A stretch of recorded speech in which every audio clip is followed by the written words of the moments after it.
Renard et Chanteclair le coq. Un jour, Renard, amateur de méchants tours et habile en maintes ruses, arriva près d'une ferme située au milieu d'un bois et abondamment peuplée de poules et de coqs bien gras, de canes et de canards, de jarres et d'oies. Messire Constant Desnois, un riche vilain, habitait près de la clôture. Sa maison regorgeait de viande salée, de bacon et de lard. Le vilain possédait aussi de grandes quantités de blé.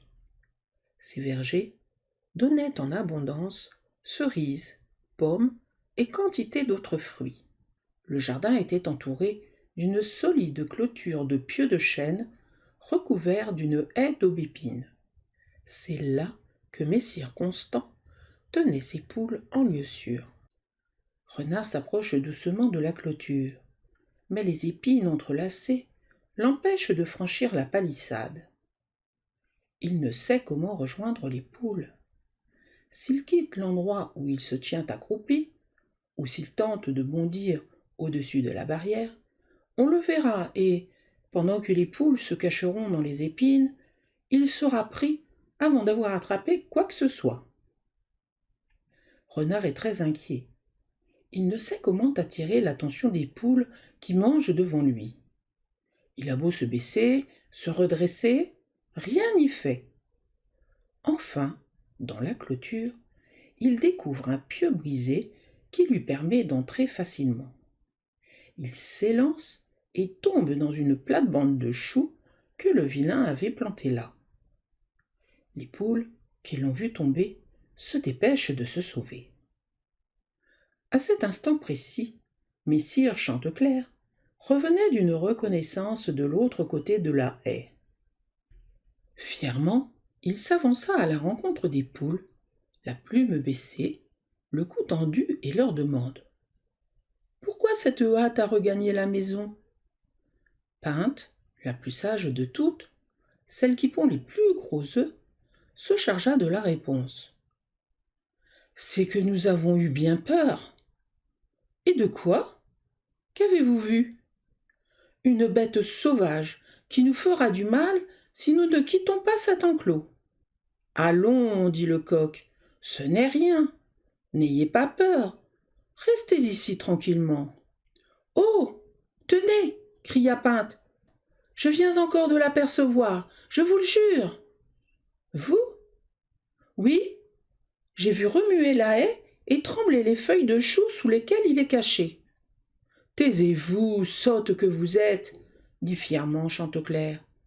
Comment un goupil, un putois même, pourrait-il entrer ici? La haie n'est-elle pas très serrée? Dormez tranquille, je suis là pour vous défendre. Et Chanteclair s'en alla gratter un fumier qui semblait l'intéresser vivement. Il affectait une grande tranquillité, sans savoir ce qui lui pendait au nez. Le fou. Il monta sur la pointe d'un toit. Là, un œil ouvert et l'autre clos, un pied crochu et l'autre droit. Il regarda çà et là, jusqu'à ce que, fatigué de veiller et de chanter, il s'endorme. Alors, il fit un rêve étrange. Il crut voir un objet qui tenait une pelisse rousse bordée de pointes blanches et la lui faisait revêtir de force. Il se demanda pourquoi la pelisse était à l'envers et pourquoi l'encolure en était si étroite. Chanteclair éprouva une si grande douleur qu'il en fut presque réveillé. Il ne comprit pas pourquoi la pelisse avait le ventre blanc, ni pourquoi on y entrait par l'encolure, si bien qu'on avait la tête qui sortait par le bas et la queue qui sortait par l'encolure. Épouvanté, Chanteclair tressaillit et se réveilla. Saint-Esprit, dit-il, préservez mon corps de cette prison et gardez-moi sain et sauf. Et, à grande allure, comme quelqu'un qui n'est pas rassuré, il alla rejoindre les poules dispersées sous les buissons de la haie. Il appela Pinte. Ma chère Pinte, je vous l'avoue, je suis inquiet. J'ai peur d'être bientôt la victime d'un oiseau ou d'une bête sauvage. Allons, dit Pinte, beau doucir, ne vous mettez pas dans cet état. Vous êtes comme un chien qui crie avant que la pierre ne le touche. Voyons, que vous est-il arrivé? Je viens de faire un rêve étrange, et vous allez me donner votre avis. J'ai cru voir arriver à moi je ne sais quelle chose portant une pelisse rousse, taillée d'une seule pièce. Elle me la faisait revêtir de force. La bordure avait la blancheur et la dureté de l'ivoire. La fourrure était tournée vers l'extérieur. J'entrais dans cette pelisse par l'encolure. Comme je cherchais à m'en débarrasser, je tressaillis et me réveillai. Ce rêve m'accable et me torture. Dites-moi, vous qui êtes sage, ce qu'il faut penser de tout cela. Eh bien, dit Pinte, tout cela n'est que songe, et tout songe, dit-on, est mensonge. Cependant, je crois deviner ce que le vôtre peut annoncer. L'objet porteur d'une pelisse rousse n'est autre que le goupil. Il veut vous la faire revêtir de force. Dans la bordure, semblable à des grains d'ivoire, je reconnais les dents avec lesquelles il vous saisira. L'encolure si étroite de la pelisse, c'est la gueule de la méchante bête qui vous serrera la tête. C'est par là que vous entrerez. Si la queue est en haut, par tous les seins, c'est que le goupil vous mangera. Voilà le sens de votre songe. Et tout cela pourrait bien vous arriver avant midi. N'attendez donc pas, croyez-moi. Allons-nous-en, car, je vous le répète, il est là, dans ce buisson, épiant le moment de vous happer. Mais Chanteclair avait repris confiance. Pinte, mamie, vous êtes folle. Comment pouvez-vous supposer que moi, je me laisse prendre par une bête cachée dans notre jardin? Bien fou celui qui s'épouvante d'un rêve. Sire, dit-elle, il en sera ce que Dieu voudra. Si cela ne se passe pas comme je vous l'ai dit, je m'engage à ne plus être votre ami. Pinte, dit-il, cela est hors de propos. Chanteclair retourna gratter son fumier et se chauffer au soleil. Bientôt, il s'endormit à nouveau.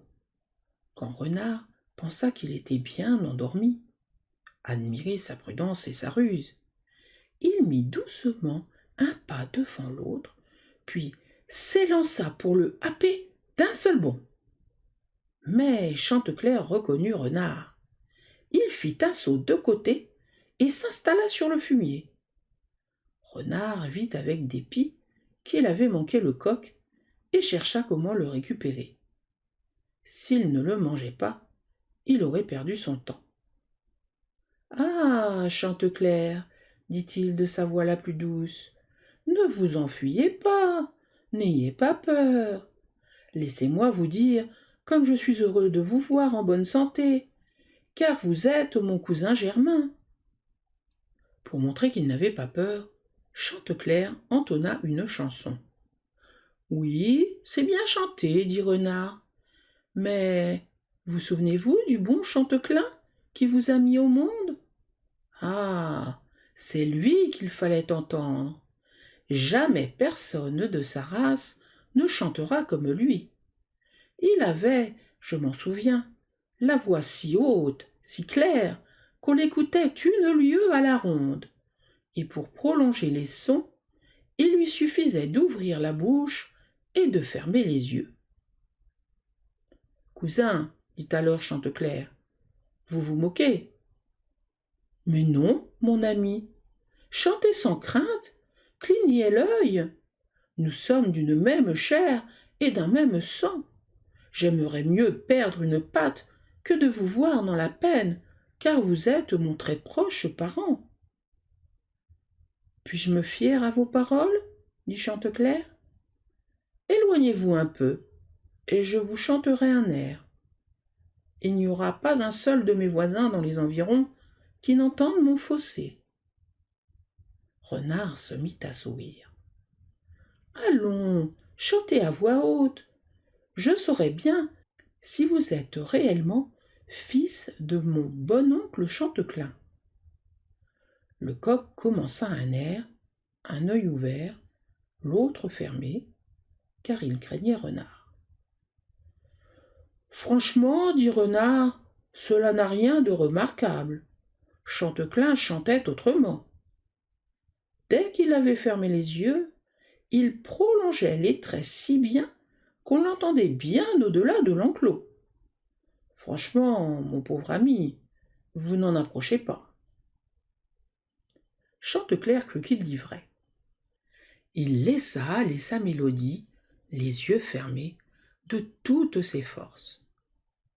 Renard ne voulut plus attendre. Il s'élança, saisit le coq au cou et s'enfuit tout joyeux d'avoir trouvé une proie. Pinte, qui vit Renard emporter Chanteclair, se lamentait et se désespérait. « Ah, Chanteclair, je vous l'avais bien dit. Pourquoi ne pas m'avoir cru? Voilà Renard qui vous emporte. Ah, pauvre de moi, que vais-je devenir, privé de mon époux, de mon seigneur, de tout ce que j'aimais au monde ?» Cependant, au moment où Renard saisit le pauvre coq, la bonne femme de la ferme ouvrit la porte de son jardin. Le soir tombait et elle voulait rentrer ses poules.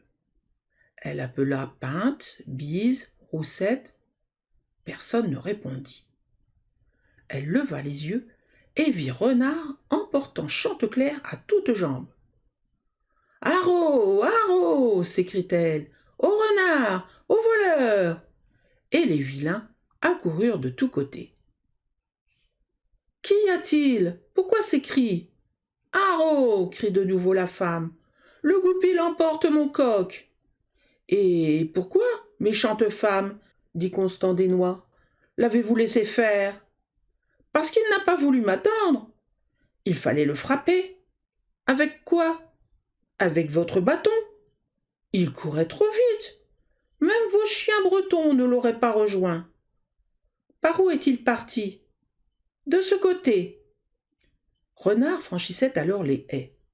Les vilains l'entendirent tomber de l'autre côté, et tous se mirent à sa poursuite. Constant Desnois appela mon voisin son matin. On retrouva Renard, on s'approcha de lui. Cependant, Chanteclair était en grand danger s'il n'inventait une ruse. « Sire Renard, dit alors le pauvre Chanteclair, laisserez-vous ces vilains vous insulter? Constant Desnois vous suit, vengez-vous de lui. Quand il dira « Renard l'emporte », répondez « Malgré vous ». Cela lui fera honte. Renard, l'universel trompeur, fut à son tour trompé. Quand il entendit la voix de Constant Desnois, il cria très fort. « C'est bien malgré vous que je prends votre coq !» Chanteclair, dès qu'il sentit les mâchoires se desserrer, s'échappa, battit des ailes et s'envola sur les hautes branches d'un pommier voisin, tandis que, dépité et surpris, Renard comprenait la sottise irréparable qu'il a faite. « Ah, mon beau cousin, lui dit le coq, voilà le moment de réfléchir sur les changements de fortune. Maudite soit, dit le renard, la bouche qui s'avise de parler quand elle doit se taire. Oui, reprit Chanteclair, et que la malgoutte crève l'œil qui va se fermer quand il devait rester grand ouvert. Bien fou celui qui vous croit, renard. Au diable votre cousinage. J'ai vu le moment où j'allais le payer bien cher. Renard, le traître, allez-vous-en, ou vous allez perdre votre pelisse. Renard se moquait de ce qu'il lui disait. Il ne voulait plus lui parler. Il s'en alla sans plus attendre. Affamé, sans force, il s'enfuit le long du sentier, triste et désolé d'avoir laissé échapper le coq avant de l'avoir mangé.